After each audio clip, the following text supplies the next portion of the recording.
Французский яблочный пирог ассоциируется у меня с осенью, домашним уютом и теплом.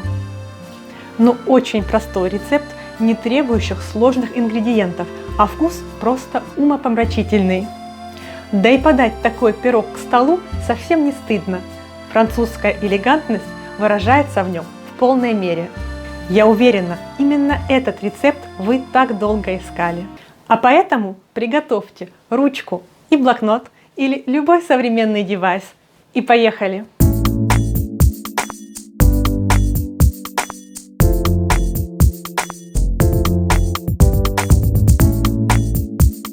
Всем любителям вкусно приготовить доброго времени суток! Меня зовут Татьяна, и вы находитесь у меня на кухне на юге Франции. Здесь мы готовим исключительно французские блюда, от простых повседневных рецептов до блюд, подсмотренных у титулованных шеф-поваров гида Мишлен. Как обычно, напомню, что высокая французская кухня является одним из всемирных наследий ЮНЕСКО. А сегодня мы будем готовить вот такую яблочную красоту. Вы удивитесь, насколько просто его приготовить, а попробовав, будете готовить его снова и снова. Кстати, если вы до сих пор не подписались на мой канал, то сделайте это прямо сейчас. И не забудьте нажать на колокольчик, чтобы не пропустить новый рецепт, который выходит каждую пятницу. Для этого рецепта вам понадобятся яблоки, тростниковый сахар, немного сливочного масла, сладкое тесто бризе, ссылка на это тесто будет дана в описании, а также яблочное повидло. Если вы хотите, чтобы мы рассказали вам, как яблочное повидло делается во Франции, то дайте нам знать в комментариях к этому видео. Также нам понадобится специальный ингредиент, название которого мы дадим вам в конце нашего видео.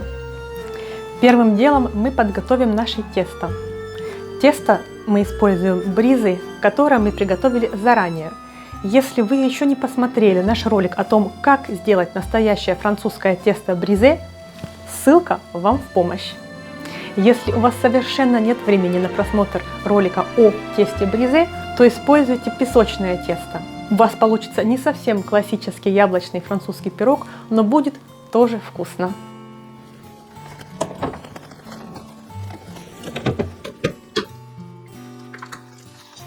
Напоминаю, что тесто мы раскатаем толщиной примерно 2 мм и затем перенесем в нашу форму.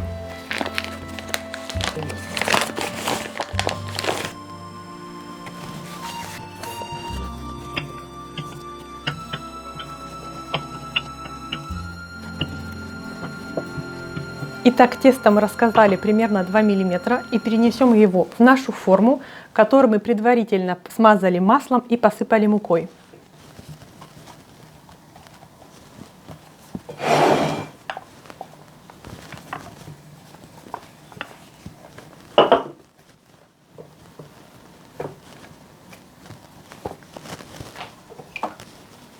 Напоминаю, что чтобы наше тесто приняло правильную форму, мы берем кусочек теста, формируем шарик и придавливаем им наше тесто к форме. Таким образом мы не продавливаем пальцами наше тесто, которое достаточно тонкое. Оп. Отлично. И убираем лишние края торцевой стороной ножика.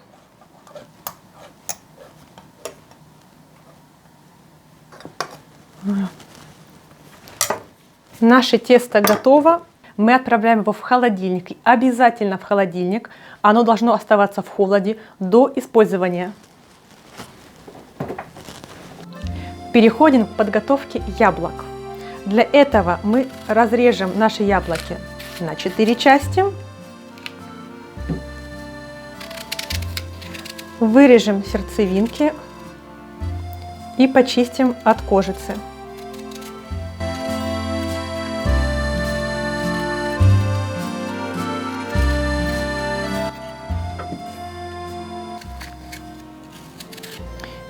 Chérie, t'as fini de trier les pommes? Oui. Super, merci.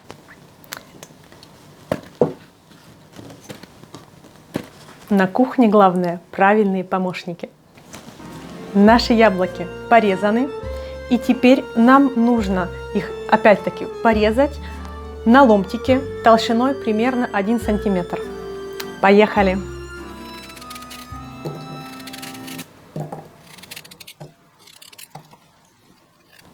Итак, начинка нашего пирога готова.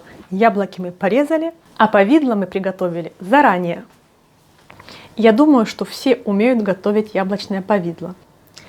Но все-таки напомню, что для нашего повидла мы почистили яблоки от кожуры и от сердцевины, порезали на кусочки любого размера, не очень крупные. На дно кастрюли с толстым днем мы налили немного воды, чтобы яблоки не подгорели. Затем мы высыпали яблоки в нашу кастрюлю, добавили 2 пакетика ванильного сахара. В зависимости от сорта вашего яблока вы добавляете или нет добавочный сахар. Варим это на медленном огне до получения нашей консистенции повидла. Промалывать эти яблоки в блендере совершенно не обязательно. Нам осталось разогреть духовку до 180 градусов с конвекторным нагревом и растопить немного масла.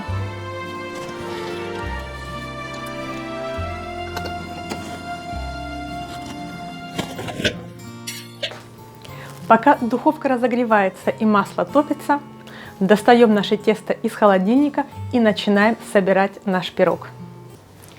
Сделаем несколько дырочек на дне нашего теста. Для тестобриза это не обязательно, но желательно. Дно покрываем нашим повидлом. Pépite, va-t'en s'il te plaît, chérie.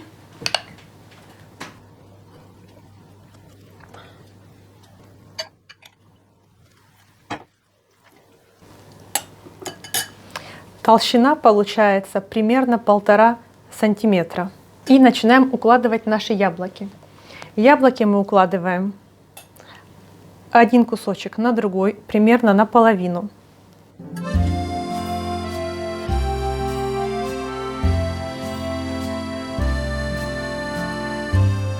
Когда вы кладете кусочки яблок, не бойтесь, прижимайте их немножко.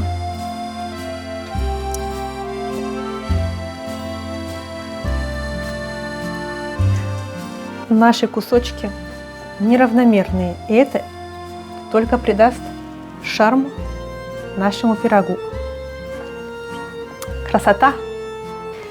Теперь нам осталось только с помощью кисточки смазать поверхность яблок топленым маслом. Кстати, для выпечки во Франции чаще всего используется соленое масло. Вы также можете сбрызнуть поверхность вашего пирога тростниковым сахаром.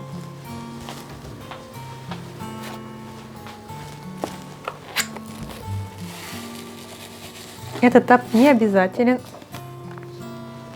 но мне нравится. Соленое масло плюс сахар при запекании даст ощущение карамели на нашем пироге. Достаточно. Отправляем наш пирог в духовку примерно на 40 минут.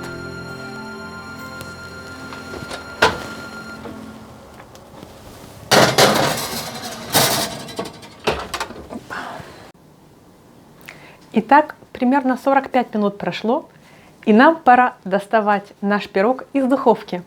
Поехали!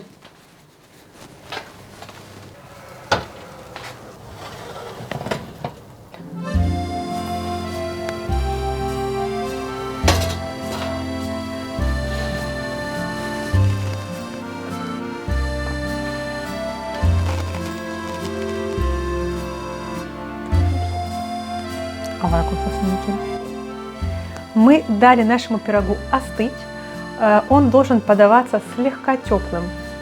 И теперь мы разрежем его, чтобы посмотреть, как он пропекся.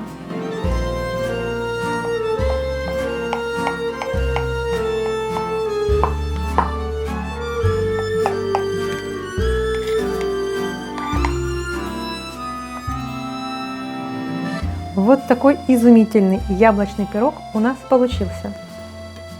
Пирог удивительно пахнет яблоками и нашим секретным ингредиентом, о котором я говорила вам в самом начале. Итак, этот ингредиент – корица. Мы добавили совсем немного корицы в наше тесто бризе, а также добавили пол чайной ложечки в наше яблочное повидло. Пирог можно подавать просто так, а еще очень вкусно к нему добавить взбитые сливки. Как того хочет традиция, пробовать наш пирог мы будем без вас, а вам советуем приготовить такой же замечательный яблочный пирог у себя дома и написать в комментариях, понравился ли вам этот французский рецепт. А пока всего вам доброго и бон аппетит!